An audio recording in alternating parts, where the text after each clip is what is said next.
पूरी दुनिया में इस समय अशांति का माहौल है। जिस तरफ आप मिडिल ईस्ट की चर्चा कर रहे हैं, उसके साथ साथ हमारे पड़ोस में भी अब वॉर चल रही है। अफगानिस्तान पाकिस्तान ने आज एक नया मुकाम हासिल कर लिया है। ऑलरेडी लगभग 10 देश मिडिल ईस्ट में युद्ध के अंदर हैं।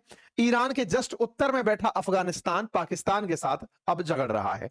अफगानिस्तान पाकिस्तान के बीच क्या झगड़ा है, यह हमने पहले भी बताया है, लेकिन इस वॉर को बस फुटेज नहीं मिल रही है, क्योंकि मिडिल ईस्ट पर लोगों का ध्यान ज्यादा चल रहा है, क्योंकि बहुत से देशों के हित वहां पर रखे हुए हैं, बहुत से देश वहां पर हितों को टकरा कर बैठे हैं। ऐसे में जिस तरह से अमेरिका ईरान के साथ में पूरी तरह स्ट्रेटेजिकली इजराइल को लेकर उतरा हुआ है जंग के मैदान में, क्या पाकिस्तान को बचाने के लिए अफगानिस्तान के खिलाफ भी मोर्चा खोलेगा?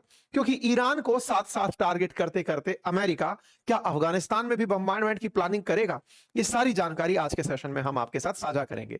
ईरान के साथ जो हुआ वो आपके सामने सुर्खियां हैं, लेकिन पाकिस्तान अफगानिस्तान में पाकिस्तान को प्रेम में दिखाते हुए अफगानिस्तान के खिलाफ अमेरिका की क्या स्ट्रेटेजी हो सकती है, उसका भी चर्चा हो रहा है। ये जो उड़ता हुआ भी आपने देखा, ये एक ड्रोन था, लगी थी मिसाइल, अपने आप जाकर मरने वाला ड्रोन था। फिर से एक बार आप देखें, ये उड़ता हुआ ड्रोन दिख रहा है। ये ड्रोन असल में अफगानिस्तान ने चलाया है पाकिस्तान के नूर खान एयरबेस के ऊपर। ये नूर खान एयरबेस है जहां जाकर के इसने अपना मकसद पूरा किया है। ये नूर खान एयरबेस वही वाला है जो ऑपरेशन सिंदूर में भारत ने टारगेट किया था।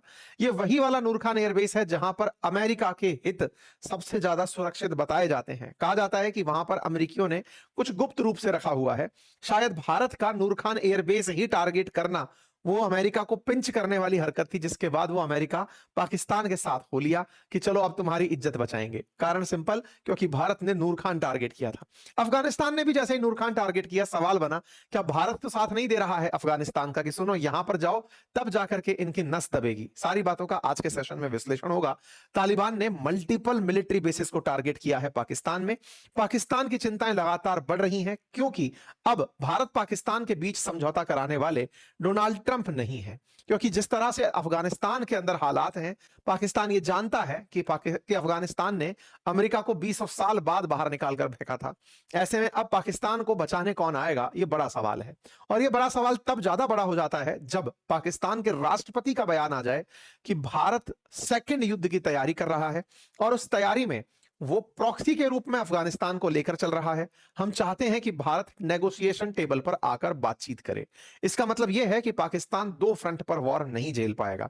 ये जो भी हाल है, अगर वाकई में भारत भी चाहता है तो लगे में लगा पाकिस्तान के साथ फैसला कर ही लिया जाए। खैर, इन सारी चीजों पर आगे चलेंगे, लेकिन एक क्विक अपडेट आप सभी के साथ साझा करते हुए, और वो ये कि चलिए पाकिस्तान अफगानिस्तान के अंदर फिलहाल जो क्लैशेस चल रहे हैं उनकी थोड़ी ऐतिहासिक टाइमलाइन जान लेते हैं। अमेरिका 2021 में यहां से निकलता है। इन दोनों के बीच में एक पुराना 132 साल पुराना विवाद बाहर निकल आता है, जिसमें अफगानिस्तान कहता है कि जो डूरंड लाइन थी उसे हम नहीं मानेंगे, वो ब्रिटिश इंडिया और अफगानिस्तान के बीच की थी, हम नई सीमा रेखा मानेंगे। यहीं से इनके बीच में थोड़ी सी रिफ्ट होना शुरू होती है। 2024 में यह बहुत ज्यादा हाइट पर चली जाती है जब अफगानिस्तान के अंदर पाकिस्तान द्वारा स्ट्राइक कर दी जाती है। 16 से 19 मार्च के बीच में दोनों देशों के बीच में बॉर्डर के अराउंड थोड़े क्लैशेस रिपोर्ट होते हैं। 2024 के एंड तक पहुंचते पहुंचते ये बातें और ज्यादा एस्केलेट होने लगती हैं। 2025 में अक्टूबर से दिसंबर के बीच में कुछ ऐसी घटनाएं घटित होती हैं जिसके बाद इन दोनों का एक दूसरे के खिलाफ आक्रामक होना तेजी से नजर आता है। अक्टूबर 2025 में अफगानिस्तान की राजधानी काबुल में तहरीक तालिबान के ठिकानों पर हवाई हमले होते हैं। तालिबान कहता है कि यह हमले पाकिस्तान कर रहा है। इसके चलते दोनों के बीच में तनावपूर्ण माहौल बनता है। अफगानिस्तान पाकिस्तान को बिठाकर कतर मध्यस्थता करता है और युद्ध रुकवाने का प्रयास करता है, लेकिन यह किसी भी तरह का काम नहीं आया। अफगानिस्तान तालिबान पूरी तरह से, जो कि अफगानिस्तान में रूल करता है, वो तहरीक तालिबान पाकिस्तान को सपोर्ट कर रहा है। यह पाकिस्तान का उसके ऊपर आरोप लगता है। तालिबान ब्लेम करता है कि पाकिस्तान जो है वो पूरी तरह से काबुल में एक्सप्लोजन करवा रहा है, जो कि एक तरह से हमारी सॉवरेनिटी का वायलेशन है। पाकिस्तान अफगानिस्तान इस बात को लेकर एक दूसरे से तब 2025 के अंत में सामने आमने आ लेते हैं। जब बात 2026 में लैंड होती है तो 6 फरवरी को इस्लामाबाद में जुमे की नमाज के दौरान एक शिया मस्जिद के अंदर ब्लास्ट होता है और लगभग 31 लोगों के मारे जाने की खबर आती है। 16 फरवरी को भी पाकिस्तान के बाजौर में विस्फोटकों से भरी एक गाड़ी चौकी से टकराती है, जिसमें 11 सैनिकों के मरने की खबर आती है। यह खबर का ही रिटेलिएशन था जब पाकिस्तान अफगानिस्तान में एयर स्ट्राइक करने जाता है और उस एयर स्ट्राइक में वो अफगानिस्तान के सीमावर्ती इलाकों में हमले करता है।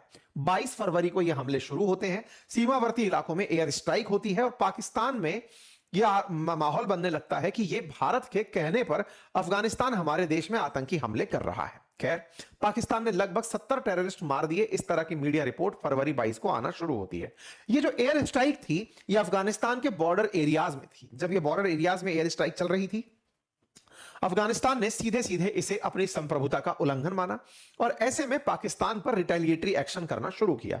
पाकिस्तान पर अफगानिस्तान ने 26 फरवरी आते आते अपनी तरफ से स्ट्राइक करना शुरू कर दिया।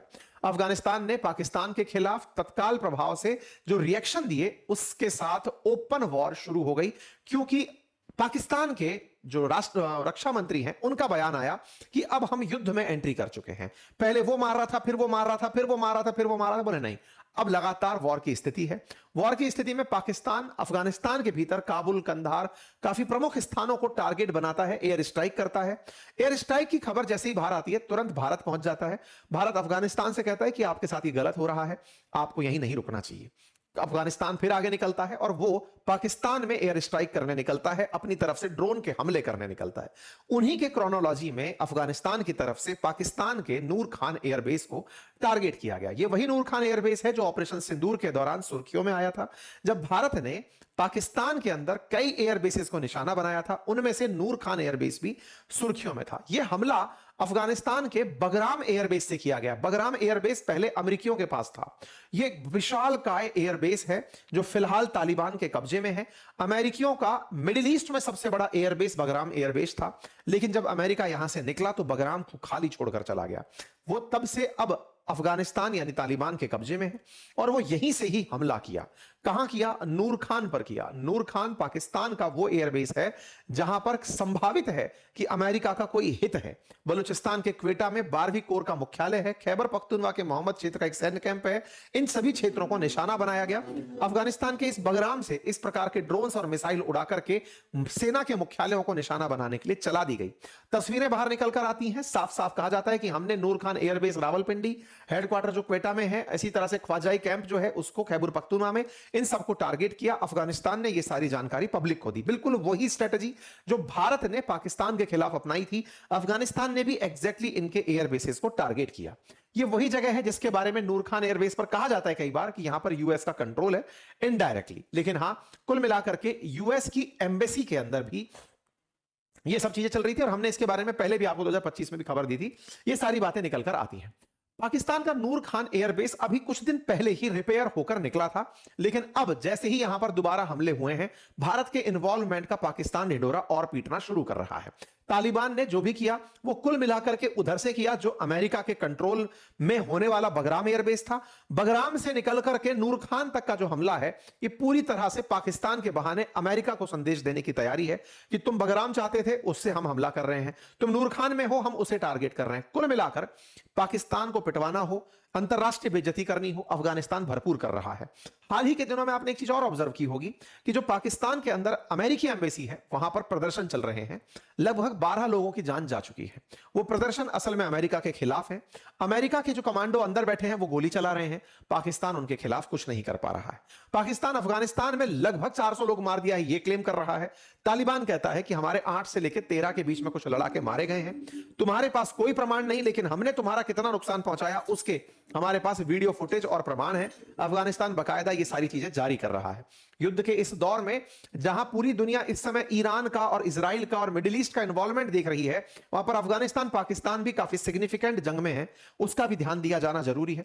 भारत के बगल में जो संघर्ष इन दिनों हो रहा है उसमें पाकिस्तान का तो मानना यही है कि भारत का इन्वॉल्वमेंट है, इसी ने ही उकसाया है। यहां के रक्षा मंत्री इंटरनेशनल मीडिया को यही बयान दे रहे हैं कि यह अफगानिस्तान भारत के उकसावे पर ऐसा कर रहा है। इंडिया का प्रॉक्सी वार है जो अफगानिस्तान हमसे लड़ रहा है। कुल मिलाकर के पूरी तरह से ये पुरानी हरकतें जो भारत हमेशा कंडेम करता आया है कि नहीं हम ऐसा नहीं करते, हम खंडन करते हैं इन बातों का, भारत ने फिर से खंडन कर दिया। चलिए, लेकिन अब सवाल बड़ा दूसरा यह बनता है कि इस पूरे वॉर टाइम में पाकिस्तान चल क्या रहा है, मतलब पाकिस्तान के लिए मुसीबत कैसे खड़ी हुई है। पाकिस्तान के लिए मुसीबत केवल अफगानिस्तान से लड़ना नहीं हो रहा है, उसका अपने लोगों को बचाना भी एक मुसीबत बन रहा है, क्योंकि पाकिस्तान के अंदर जो अमेरिकी एम्बेसी है वहां से फायर हो रहा है और पाकिस्तान कुछ कह नहीं पा रहा है।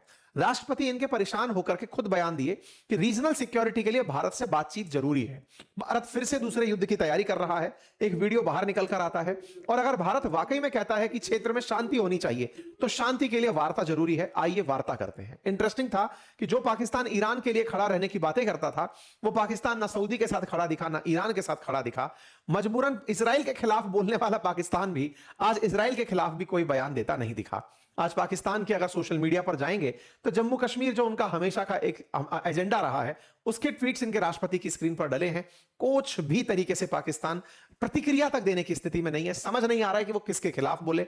ना ईरान के खिलाफ बोल पा रहा है, ना सऊदी के साथ हमदर्दी दिखा पा रहा है, ना इसराइल के खिलाफ बयान दे पा रहा है। ये स्थितियां पाकिस्तान की अनिश्चितता को दर्शाती हैं। कुल मिलाकर के भारत में बैठे पाकिस्तान प्रेमियों को बताती हैं कि पाकिस्तान के ऊपर भरोसा करने से बेहतर है पहले खुद को और मजबूत बनाएं और भारत पर विश्वास दृढ़ करें। फिलहाल के लिए इतना ही। बाकी जो भी होगा आपको अपडेट के रूप में दे दिया जाएगा। आप इस विषय पर क्या सोचते हैं, अपनी राय जरूर दें।